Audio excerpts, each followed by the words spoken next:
A ligação veio numa quarta-feira, nada demais. Ainda tava com gosto de café na boca e post-its grudados na manga da blusa. Tinha acabado de sentar na cadeira, depois da correria da manhã, quando o celular tocou. Número desconhecido, sem identificador de chamada. Não tinha motivo para atender, mas atendi. Alô? É a Nora Delaney? Eu dei uma pausa. Sim.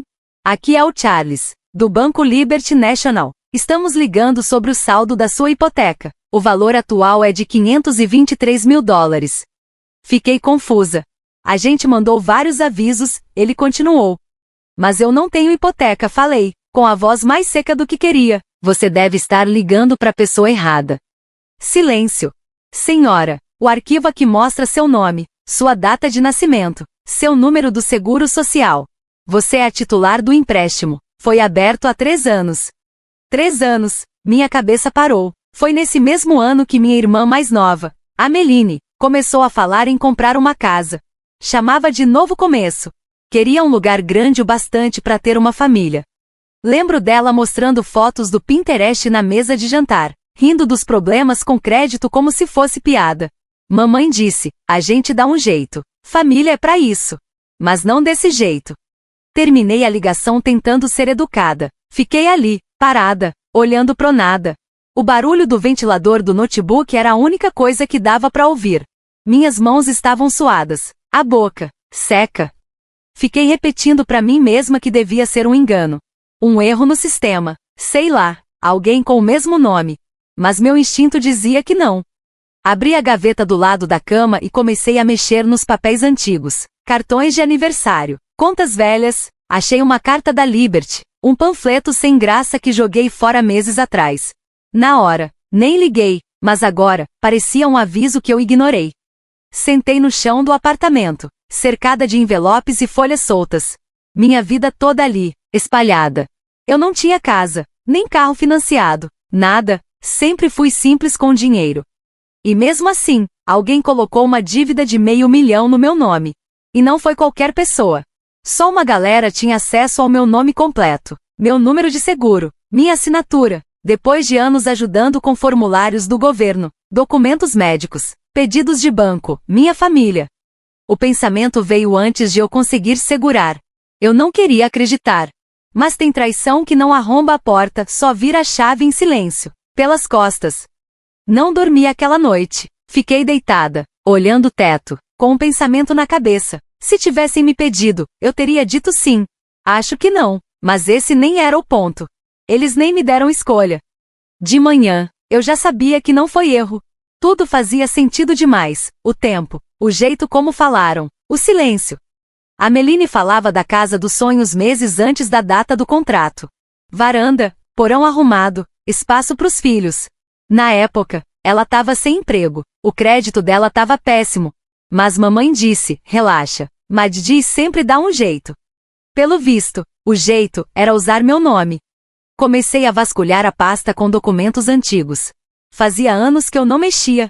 Achei declaração de imposto, cópias do seguro social, seguros que fiz quando mamãe operou. E lá estavam, com minha letra, as chaves do castelo. Tudo que alguém precisava para fingir que era eu. E fui dando, aos poucos. Porque sempre fui a responsável, a que resolvia tudo, a filha quieta que nunca dava trabalho. Lembrei de como minha mãe sempre dizia isso com certo orgulho. A Nora não precisa de ajuda. Ela é forte. Ela dá um jeito em tudo. Era sempre assim. A Meline ganhava compreensão. Eu ganhava silêncio. Quando eu era criança, eram coisinhas pequenas.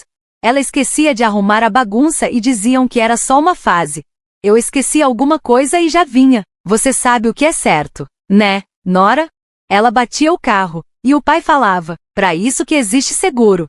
Eu pedia um notebook usado. E minha mãe dizia, a gente não é feito de dinheiro. Eles não me odiavam. Teria sido até mais fácil se fosse isso. Eles só não me viam como alguém que podia quebrar. Talvez por isso acharam que tudo bem assinar meu nome, usar meu crédito, me colocar numa mentira que podia ter acabado com minha vida. Talvez achassem que eu aguentava, que eu dava conta. Mas por dentro, por mais calma que eu parecesse, alguma coisa tinha mudado. Não era raiva, nem vontade de me vingar, era clareza. Liguei o notebook e pedi ao banco os documentos do empréstimo. A atendente parecia simpática, eficiente, sem saber que o PDF que ela ia mandar mudaria tudo. Quando chegou, eu fiquei parada olhando para a tela. Lá estava, página por página. Meu nome, minha data de nascimento, minhas informações, minha assinatura. Só que, não era minha. Era muito parecida, quase igual. Alguém tinha praticado, talvez copiado, talvez até traçado. Mas não pegou meu jeito de fazer o R, nem a inclinação do Y no Delaney. Era uma assinatura mais limpa, mais firme. Parecia de uma pessoa mais confiante, e eu nunca fui assim. Olhar aquilo era como ver uma versão de mim que não existia. Uma versão falsa que enganou todo mundo, menos eu.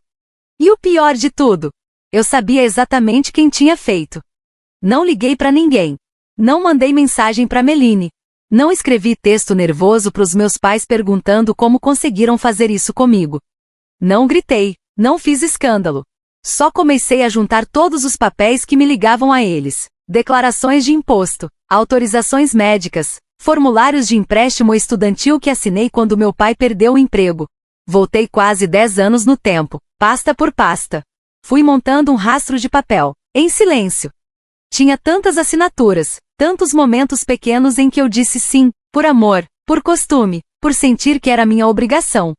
Disse sim, até quando ninguém perguntava. Imprimi meus próprios relatórios, histórico de crédito, proteção de identidade, lista de contas no meu nome. Nunca tive uma casa, mas ali estava ela. Pacote completo da hipoteca do Liberty National, com meu nome na linha pontilhada. Autenticado, oficial, legal, assinado, carimbado e roubado. Por um tempo, deixei tudo na mesa da cozinha, separado em pilhas bem organizadas. Parecia que eu estava montando um trabalho da escola. Mas isso não era escola.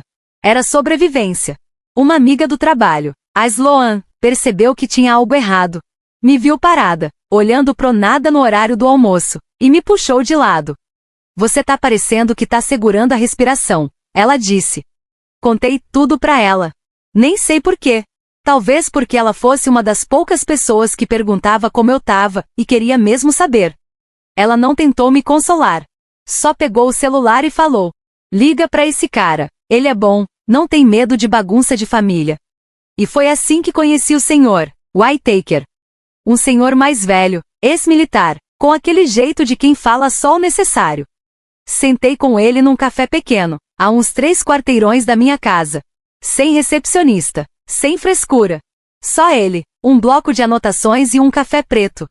Ele folheou meus papéis sem dizer uma palavra. Quando terminou, fechou a pasta e olhou nos meus olhos. Você entende o que isso aqui é, né? Acho que sim, respondi. Fraude e roubo de identidade, ele falou, no mínimo. Ouvir isso em voz alta apertou meu peito. Assenti com a cabeça. Eu não quero acabar com eles, falei. Só quero que isso seja desfeito. Você não tá destruindo ninguém, ele disse. Você só tá pegando de volta o que é seu. Durante a próxima hora, ele me explicou o que eu precisava fazer. Fazer um boletim de ocorrência e avisar o banco por escrito. Mostrar provas, contestar a hipoteca na justiça e, se fosse preciso, abrir um processo. Vai demorar, ele avisou. E vai acabar de vez com qualquer laço que ainda exista. Fiquei pensando nessa palavra, acabar, como se ainda tivesse alguma ponte entre a gente. Mas eu já andava sozinha fazia anos. Quando cheguei em casa, abri uma caixa que não mexia desde a mudança. Achei um cartão de aniversário antigo, era da minha mãe. Reconheci a letra meio torta antes mesmo de ler. Feliz 28 anos pra nossa querida. A gente não fala isso sempre, mas você sempre foi nossa rocha. Nosso plano B, a gente tem muita sorte de ter você. Nosso plano B. Era pra ser um elogio, eu sei. Mas tudo que senti foi a verdade escondida ali. Eles me viam como a pessoa que segura tudo. Forte, confiável, calada, tão calada que achavam que eu nunca ia dizer não. Mas eu já tinha terminado com isso. Cansei de ser o plano de emergência deles. Agora eu tinha o meu próprio plano. O domingo chegou rápido demais. Fiquei parada na frente da casa dos meus pais, aquela com as persianas brancas e a entrada toda rachada, segurando a pasta na bolsa como se pudesse queimar. Não falei com eles a semana toda. Desde que recebi os documentos. Desde que sentei no escritório do senhor, Whittaker, e entendi que aquilo não era só confuso, era crime. Mesmo assim, bati na porta. Ela abriu quase na hora. Minha mãe sorriu. Nora, querida, tava tirando o assado do forno. Como se nada tivesse acontecido. Entrei. A casa cheirava a desinfetante de limão e cebola, como sempre. Meline estava jogada no sofá, no celular, com uma taça de vinho vazia do lado. Meu pai estava na poltrona, vendo futebol, como se o mundo estivesse normal. Ninguém me encarou por muito tempo. Jantei em silêncio. Purê de batata assado, vagem com alho, tudo igual. Minha mãe falou de coisas aleatórias. Meline reclamou do condomínio. Meu pai resmungou com a TV. Eu esperei. Quando a louça já tinha sido recolhida, falei: Oi, só uma pergunta rápida. 3 pares de olhos se viraram para mim. Curiosos, sem tensão. Achando que era mais uma pergunta prática da Nora. Talvez sobre seguro ou pneu. Alguém sabe alguma coisa sobre uma hipoteca no meu nome? Silêncio. Daquele tipo que deixa o ar pesado. Meline ficou tensa. O sorriso da minha mãe congelou. Meu pai pigarreou. Eu não me mexi, não pisquei, só esperei. Depois de um tempo, minha mãe respondeu, com a voz baixa, como se estivesse falando de uma conta esquecida. Ah, querida, é só papelada. A Maddi precisava de ajuda para conseguir aprovar. Você não tá pagando nada, é família. Meline completou, sem olhar para mim, você tem crédito bom, eu não. Não é justo você não ajudar. Não é justo. Como se eu fosse egoísta só por perguntar. Como se isso fosse normal. Olhei para eles. Para a mulher que me criou. Para a irmã que eu protegi dos pesadelos. Pro pai que um dia disse que eu era a calma dele no meio da tempestade. Eles não viam aquilo como errado. Para eles, era o esperado. Assenti uma vez, devagar. Obrigada por explicar, falei, calma. Meline já relaxou e voltou pro celular. Meu pai pegou o controle remoto. Minha mãe pareceu aliviada, como se tivesse resolvido alguma crise. Nenhum deles percebeu o que tinha mudado. Achavam que eu ainda era a mesma. Nora, aquieta, assegura. Mas eu não fui ali para brigar. Fui para ouvir. Para dar uma chance. E eles usaram isso para justificar a mentira. Na manhã seguinte, fui até a delegacia e fiz o boletim de ocorrência. O policial que me atendeu tinha cara de quem já viu muita história de família. Cansado, educado, calmo. Entreguei a pasta que organizei com o senhor Whittaker. Ele começou a olhar, página por página. Ele foi olhando cada página com a testa franzida. Tem certeza de que quer continuar com isso? Ele perguntou. Não parecia duvidar de mim, era mais hesitação. Se eu não fizer isso, eles vão continuar fazendo, respondi. Ele balançou a cabeça, carimbou os papéis, agora era oficial. Naquela tarde, mandei uma carta registrada para Liberty National. Dentro, coloquei o boletim de ocorrência, uma notificação formal e cópias dos meus documentos. Vi o atendente dos Correios colocar o envelope na bandeja como se fosse qualquer outro. Mas, para mim, aquilo era o fim. Uma linha final, silenciosa, escrita com tinta. Não avisei ninguém. Sem ligações bravas, sem discussão, só silêncio. Passaram 3 dias, depois 5, depois uma semana. Nada, nenhuma mensagem, nenhuma ligação. Só aquela sensação ruim de esperar algo quebrar. E então quebrou. Na sexta-feira à noite, logo depois do pôr do sol, bateram na minha porta. Olhei pelo olho mágico. Era minha mãe. Estava com o melhor casaco, o rosto tenso, entre raiva e medo. Abri a porta, mas fiquei parada. Ela nem esperou convite, entrou direto. Como você pôde? Sussurrou, nervosa. Como teve coragem de ir à polícia? A voz dela era dura, mas dava para sentir o pânico por baixo. Não por mim, mas pelo escândalo, pela exposição. Eu fiquei quieta. Eu confiei que você ia entender, ela continuou. A Meline precisava de ajuda. Família é isso, se ajuda. Não, eu disse, calmo. Família pergunta, família não rouba. Ela piscou, como se aquilo tivesse machucado mais por eu ter falado tão tranquilo. Você acabou com tudo, ela rebateu. Sabe como isso parece? Quase ri, mas não ri. Eu não acabei com nada, respondi. Só parei de fingir que não estava tudo quebrado. Ela abriu a boca para falar mais, mas eu já estava fechando a porta. A trava fez um barulho leve, Mas, para mim, pareceu mais alto que qualquer grito. Meline me ligou 12 vezes. Deixou 4 recados de voz, cada um mais irritado que o anterior. Apaguei todos sem ouvir. No dia seguinte, acordei com um e-mail da Liberty National. Diziam que o empréstimo hipotecário estava suspenso, enquanto investigavam melhor. Em anexo, tinha até um pedido formal de desculpas. Eles estavam revendo os documentos e a assinatura no cartório. Meu nome de crédito ainda estava afetado, mas o estrago já tinha começado a ser desfeito. Liguei pro senhor Whitaker. Eles estão levando a sério, falei. Normal, ele respondeu. Quando a pessoa não grita, só mostra a verdade. Ele tinha razão. Eu não gritei. Não implorei. Só deixei a verdade trabalhar sozinha. E isso foi suficiente. Nas semanas que vieram, o silêncio ao meu redor ficou mais pesado. Sem mensagens. Sem convites. Sem culpa jogada em cima de mim. Ninguém queria consertar nada. Só queriam aquela versão de mim que dizia sim pra tudo. Mas ela tinha ido embora.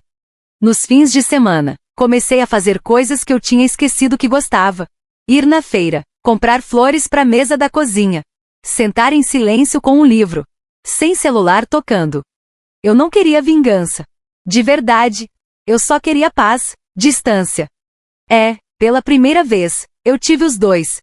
Meses passaram. A primavera chegou devagar. As árvores ficaram cheias de flores amarelas e rosas, como se o mundo tivesse decidido recomeçar. Mesmo sem saber se eu estava pronta, fui levando. Cabeça baixa, respondendo os e-mails do senhor Whitaker. Assinando papéis. Olhando meu nome no Serasa como se fosse previsão do tempo, e eu ainda desconfiando. O caso seguia aberto. O dano ainda existia, mas alguma coisa dentro de mim tinha se acalmado. Passei a ocupar meus fins de semana com coisas simples, caminhadas em trilhas, aulas de cerâmica no centro comunitário, e trabalho voluntário na biblioteca todo sábado. Nada grandioso, só meu. Horas que pertenciam só a mim. Um dia de manhã, eu estava atrás da minha barraquinha numa feirinha de artesanato. Tinha várias canecas e tigelas que eu mesma tinha feito, meio tortas, meio tremidas, mas feitas com minhas mãos. Uma mulher pegou uma xícara que eu chamei de recuperação. Ela era um pouco torta, lisinha em alguns lugares, meio falhada em outros. Ela olhou, virou a xícara na mão e perguntou, por que esse nome? Dei de ombros. Porque ela não era para existir, mas existe. Ela sorriu, pagou em dinheiro e foi embora. Naquela noite, me sentei na varanda com uma xícara de chá. Era o primeiro silêncio de verdade que eu conquistei em anos. Não aquele silêncio de quem está sendo ignorado, mas o silêncio de quem não é mais controlado por ninguém. Foi aí que vi eles. Minha mãe, meu pai e a Meline estavam parados no canto do estacionamento, perto do meu prédio.